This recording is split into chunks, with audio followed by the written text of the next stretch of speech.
إن الحمد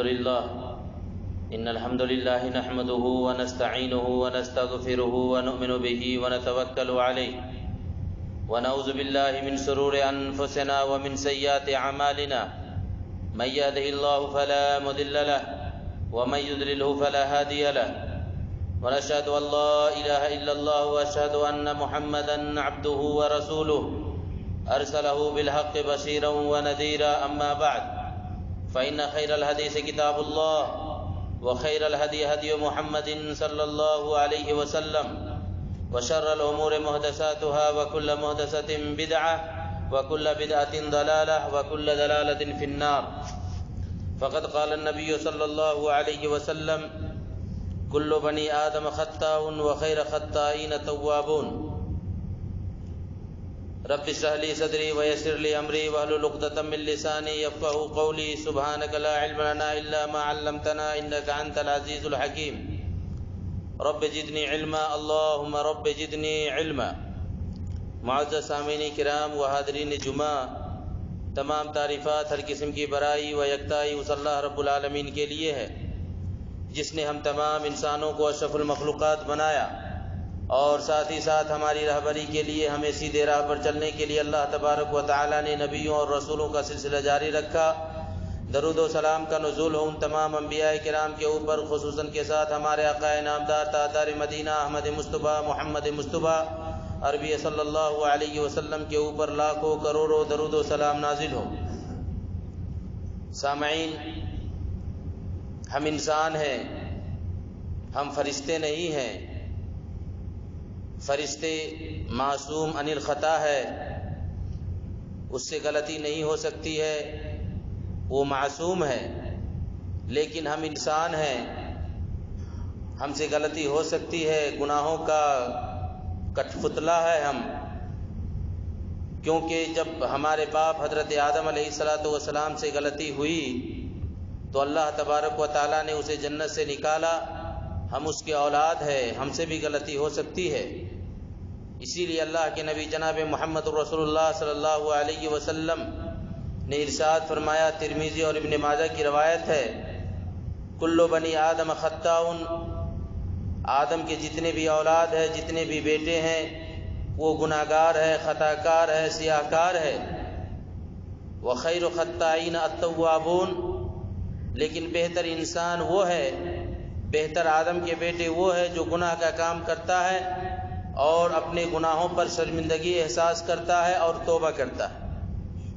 اللہ کے نبی نے یہاں پہ جو لفظ استعمال کیا ہے کل بنی آدم خطاء، یہ مبالغہ کا صیغہ ہے کہ بہت بڑے گناہگار ہیں.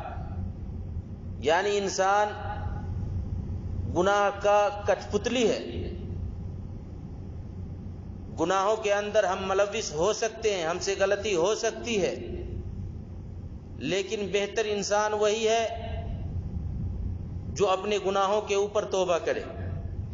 جیسا کہ اللہ کے نبی کی حدیث بخاری کی روایت ہے، ان المومن یرا ذنوبہ، کہ مومن وہ ہے جب گناہ کو دیکھتا ہے، ان المومن یرا ذنوبہ تحت شجرۃ ان یخاف ان یقع علیہ، کہ مومن بندہ وہ شخص ہے یا مومن وہ شخص ہے جب وہ کسی گناہ کا کام کرتا ہے تو اللہ کے نبی نے فرمایا کہ تحت جبل ان یخاف علیہ، کہ وہ گناہ کو ایسے محسوس کرتا ہے، ایسے احساس کرتا ہے کہ ہم کسی کھو کے نیچے، پہاڑ کے نیچے، پتھر کے نیچے بیٹھے ہوئے ہیں اور وہ پتھر ہم پر آ گرے گی اور ہماری جان ہلاک ہو جائے گی. یعنی ایک مومن کی مثال اللہ کے نبی صلی اللہ علیہ وسلم نے بتایا کہ مومن گناہ کو یوں سمجھتا ہے کہ ایک ہم پتھر کے نیچے بیٹھے ہوئے ہیں یا ایک چٹان کے نیچے بیٹھے ہوئے ہیں اور ان قریب ہے کہ وہ چٹان ہم پر آ گرے گی اور ہمیں نقصان پہنچائے گا. وَإِنَّ الْكَافِرَ يُرَى ذُنُوبَهُ، لیکن کافر وہ ہے جب گناہ کو دیکھتا ہے كَذُبَابٍ مَرَّ عَلَى أَنفِهِ، تو اس کی مثال اللہ کے نبی نے یوں بتایا کہ ایک مکھی اڑتی ہے اور اس کے ناک پر بیٹھتی ہے اور اس کو اشارہ سے بھگا دیتی ہے، یعنی اس کو کوئی اہمیت اس کو نہیں سمجھتا.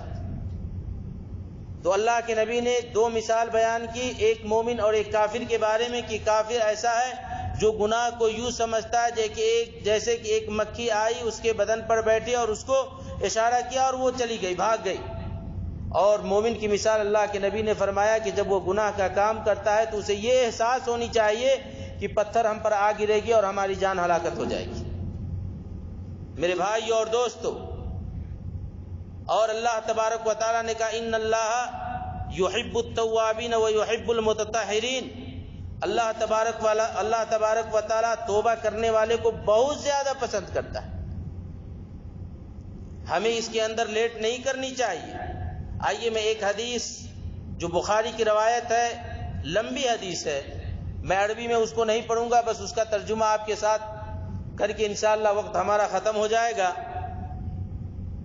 آپ کو پتا ہوگا کہ جنگ تبوک، جو اللہ کے نبی جناب محمد رسول اللہ صلی اللہ علیہ وسلم کے دنیا سے جانے سے پہلے تقریباً 150 سال پہلے یہ واقعہ ہوئی تھی۔ 1.5 سال پہلے یہ جنگ تبوک سن 9 ہجری میں ہوا تھا۔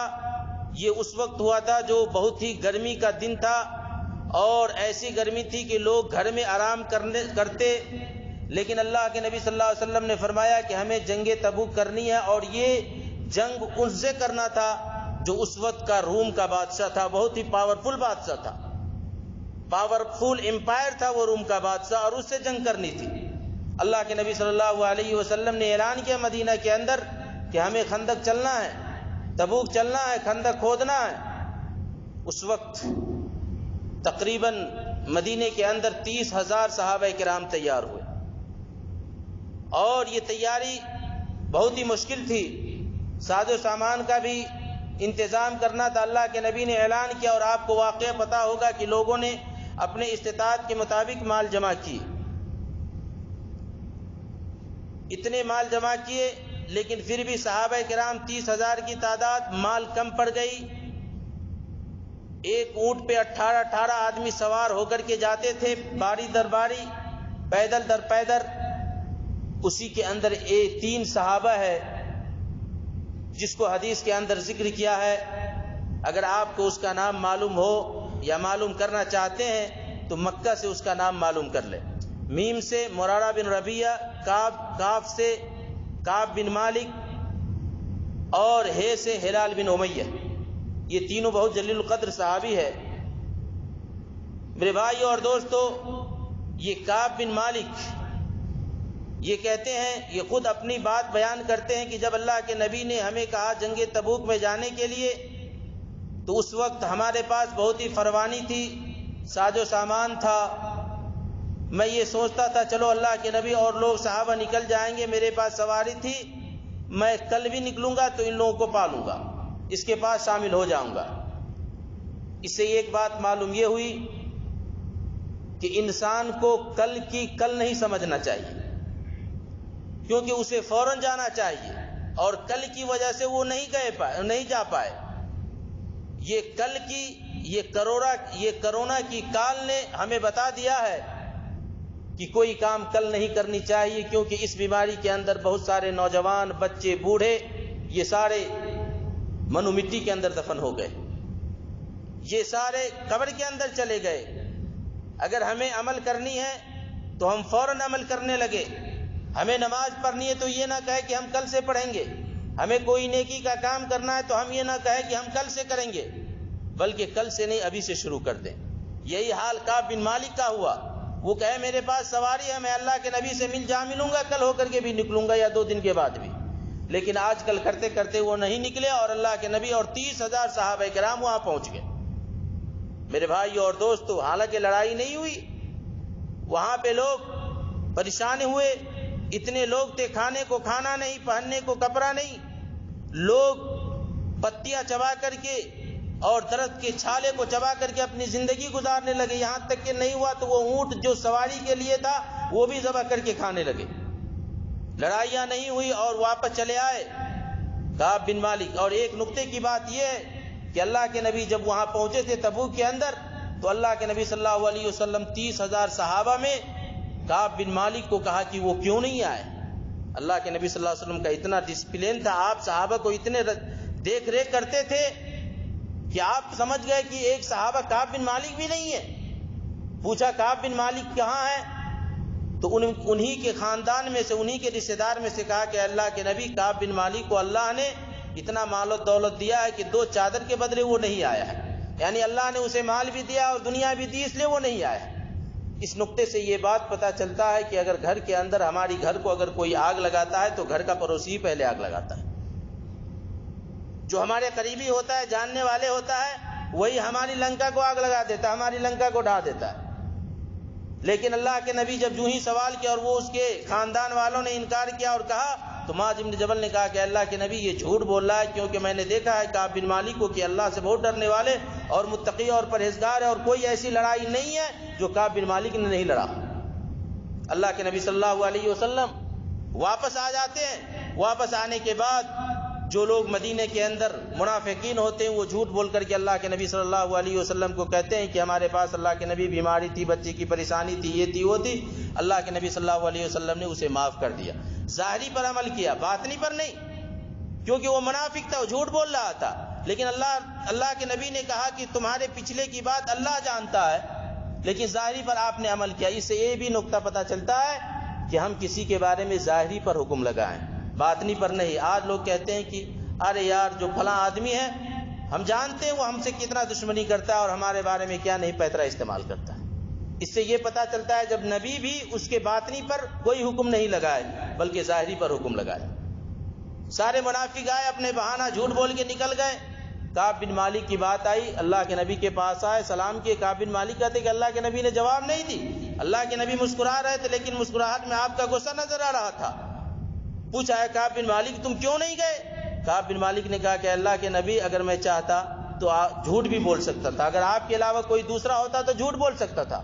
میں جھوٹ اس لیے نہیں بولا کہ آپ نبی ہیں، اگر ہم آپ جھوٹ بول دیں گے تو آپ ہم سے خوش ہو جائیں گے، لیکن اللہ ناراض ہو جائے گا۔ اگر ہم سچ بولیں گے تو اللہ ہم سے خوش ہوگا، گرچہ کہ آپ ناراض ہو جائے۔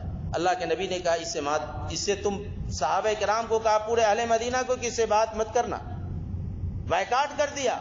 اب کعب بن مالک کہتے ہیں جب میں نکلا تو ہمارے رشتہ دار خاندان والے کہنے لگے کہ بھائی کچھ لوگ آئے جو منافقین تھے، وہ جھوٹ بولنے لگے، تو بھی جھوٹ بول دیتا، اللہ کے نبی تمہارے لیے دعا کر دیتے۔ مجھے اتنا ورگلایا تو مجھے دل میں یہ ارادہ ہوا چلو میں اپنی بات کو واپس لے لیتا ہوں، لیکن جب میں ارادہ کیا نبی کے پاس جانے کے بعد ارادہ کیا تو میں نے سوچا کہ میری طریقے سے اور کوئی بھی آدمی ہے جو سچ بولا؟ تو کسی نے کہا کہ نہیں، 2 آدمی اور ہے جس نے سچ بولا ہے، ایک مرارہ بن ربیعہ اور ہلال بن امیہ۔ کہا چلو خیر، کیونکہ اس سے یہ بھی نقطہ معلوم ہوتا ہے کہ اگر کوئی آدمی اکیلے پریشانی میں ہو تو اس کی پریشانی زیادہ معلوم ہوتی ہے، لیکن اگر کوئی اور ساتھ ہو تو پریشانی تھوڑی ہلکی ہو جاتی۔ کہا ٹھیک ہے۔ 40 دن گزر گئے، اللہ کے نبی صلی اللہ علیہ وسلم نے بینڈ لگا دیا کہ مکے کے جتنے بھی مسلمان ہیں اس سے کوئی بات نہیں کرے گا۔ کعب بن مالک کہتے ہیں کہ میں نوجوان تھا، یہ دونوں صحابی بوڑھے تھے، گھر میں رو رہے تھے، لیکن میں مسجد میں جاتا تھا، نیت باندھتا تھا، تیسری طرح سے نبی کو دیکھتا تھا کہ نبی میرے طرف دیکھ رہا ہے کہ نہیں۔ آپ دیکھتے تھے جب میری نظر پہ ٹکرا جاتی تو اللہ کے نبی نظر موڑ لیتے، صحابہ سے سلام کرتے، نبی سے سلام کرتے، کوئی جواب نہیں دیتا۔ میری زندگی تنگ ہو گئی، اتنی تنگ ہو گئی کہ جینا مشکل ہو گیا، جس کو اللہ نے قرآن مجید کے اندر سورہ توبہ کے اندر فرمایا ہے، اس کا میں ترجمہ کرتا ہوں کہ وہ 3 اصحاب تھے، وہ 3 شخص تھے جنہوں نے اس لڑائی کے اندر پیچھے ہو گئے۔ حتی اذا ضاقت علیہم الارض، اس کے اوپر زمینیں تنگ ہو گئی، وضاقت علیہم انفسہم، اور اس کی نفس، اس کی جانیں تنگ ہو گئی، یہاں تک کہ انہوں نے اللہ سے سپرد کر دیا، اللہ کے حوالہ کر دیا۔ 40 دن گزر گئے، کوئی سلام کرنے والا، بات کرنے والا نہیں ہے۔ میرے بھائی اور دوستو، یہاں تک کہ پھر دوسرا حکم آیا کہ اے کعب بن مالک تم اپنے بیوی سے بھی الگ رہو۔ اب کتنا مشکل ہو جاتا ہے وہی جانتا ہے۔ وہ صحابہ جو ذلیل القدر صحابی ہے، صرف لڑائی پہ نہ جانے کی وجہ سے اللہ کے نبی نے یہ سزا دی، اور وہ صحابی اللہ پر اپنا پورا توقع جما لیا، یہاں تک کہ بیوی سے بھی الگ ہو گئے۔ 50 دن ہو گیا۔ 50 دن ہونے کے بعد اللہ تبارک و تعالیٰ نے اس کے بارے میں آیت نازل کی، اور یہ آیت وَعَلَى الثَّلَاثَةُ الَّذِينَ خُلِّفُوا، یعنی وہ لوگ جو 3 آدمی پیچھے رہ گئے تھے، حَتَّى إِذَا ضَاقَتْ عَلَيْهِمُ الْأَرْضُ، یہ آیت اللہ کے نبی صلی اللہ علیہ وسلم پر اتری۔ کعب بن مالک کہتے کہ ہم فجر کی نماز میں صبح میں اپنے چھت پر پڑھ رہے تھے، ایک آواز دینے والوں نے آواز دی کہ اے کعب بن مالک، اللہ نے تیری دعا کو قبول کر لی، اور اللہ تبارک و تعالیٰ خود قرآن کے اندر کہتا ہے ثُمَّ تَابَ عَلَيْهِمْ لِيَتُوبُوا، ہم نے اسے توبہ کی توفیق دی۔ اس سے پتہ چلتا یہ ہے کہ اللہ جس کو چاہتا ہے توبہ کی توفیق دیتا ہے، جس کو چاہتا ہے توبہ کی توفیق نہیں دیتا ہے۔ اور ایک نقطے کی بات آپ کو بتاتا چلوں کہ جو شخص توبہ کرتا ہے اسے کیسے پتا چلتا ہے کہ ہمارا توبہ قبول ہو جائے؟ بہت نقطے کی بات، کیسے پتا چلے گا کہ ہماری توبہ قبول ہو گئی ہے؟ علماء لکھتے ہیں کہ اس کی توبہ قبول کرنے کی وجہ یہ ہے کہ وہ انسان جس گناہ کی وجہ سے وہ توبہ کرتا ہے پھر دوبارہ وہ گناہ نہیں کرتا ہے، گویا کہ اللہ نے اس کی توبہ کو قبول کر لیا۔ لیکن اگر وہ توبہ کرتا ہے، بار بار گناہ کرتا ہے، تو اس کی توبہ قبول نہیں ہوتی، بلکہ اللہ سے وہ مذاق کرتا ہے۔ اسی لیے اللہ تبارک و تعالیٰ نے اس کو اللہ نے ثم تاب علیہم لیتوبوا، اللہ نے اسے توبہ کی توفیق دی، لیتوبوا، تو انہوں نے توبہ کیا۔ ان اللہ هو التواب الرحیم، اور اللہ تبارک و تعالیٰ توبہ کو بہت پسند کرتا ہے، یا توبہ کرنے بہت غفور الرحیم ہے، وہ توبہ کو قبول کرتا ہے۔ کعب بن مالک کہتے ہیں جب میں نے یہ آواز سنا خوشی سے مچل گیا، میں اپنے چھتوں سے نیچے آیا، صحابہ کرام جو ہم سے منہ موڑ رہے تھے، منہ روٹ رہے تھے، انہوں نے ہم سے سلام کرنا اور مبارکباد پیش کرنا شروع کر دیا۔ میں اللہ کے نبی کے پاس آیا، میں نے سلام کیا، نبی کو دیکھا کہ اتنا چہرہ کہ چاند کا ٹکڑا نظر آ رہا تھا، آپ کے چہرے چمک رہے تھے۔ اللہ کے نبی نے کہا ہے کعب بن مالک، اللہ نے تیری دعا کو قبول کر لی، اور آج کا جو دن ہے جب سے تیری ماں نے زنا ہے اس دن سے لے کر آج تک جو خوشی کا دن ہے، آج کا دن خوشی کا دن ہے۔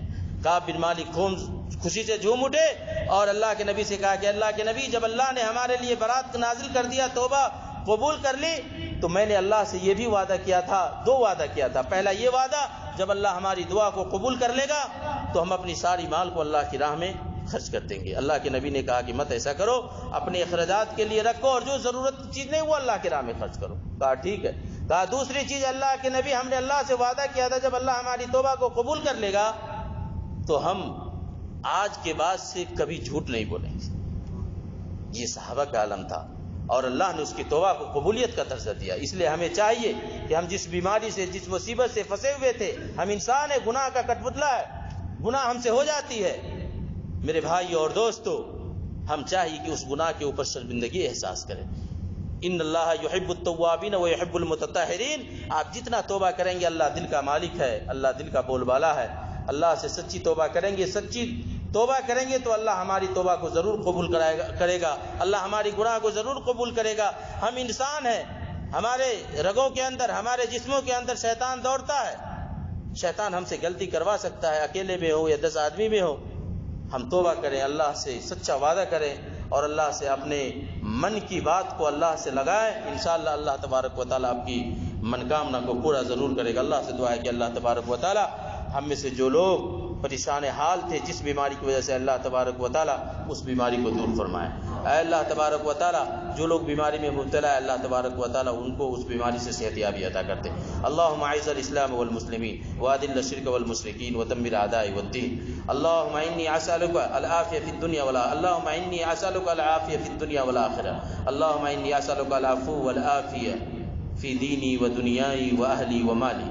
اللہم استر عوراتی وآمن الرواتي، اللہم افیدنی من بین یدی من خلفی وعن یمینہ وعن شمالہ ومن فوقہ واعوذ بک ان اغتال من تحتہ۔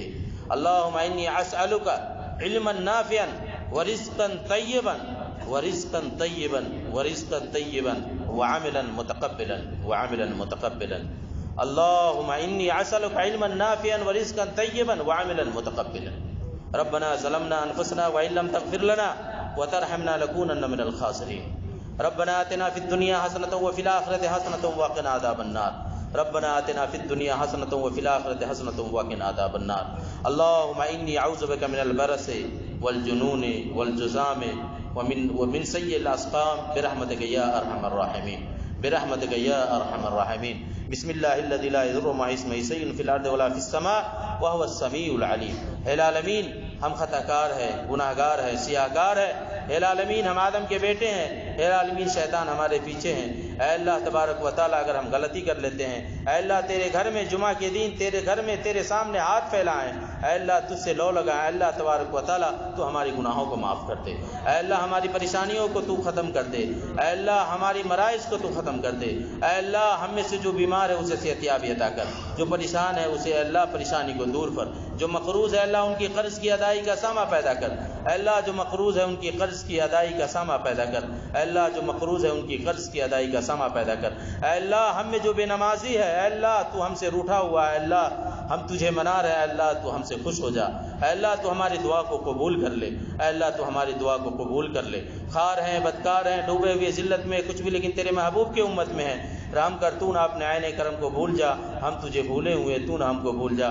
بارک اللہ لنا ولکم فی القرآن العظیم ونفعنا بالآیات والذکر الحکیم، انہ تعالی جواد کریم بل رؤوف الرحیم۔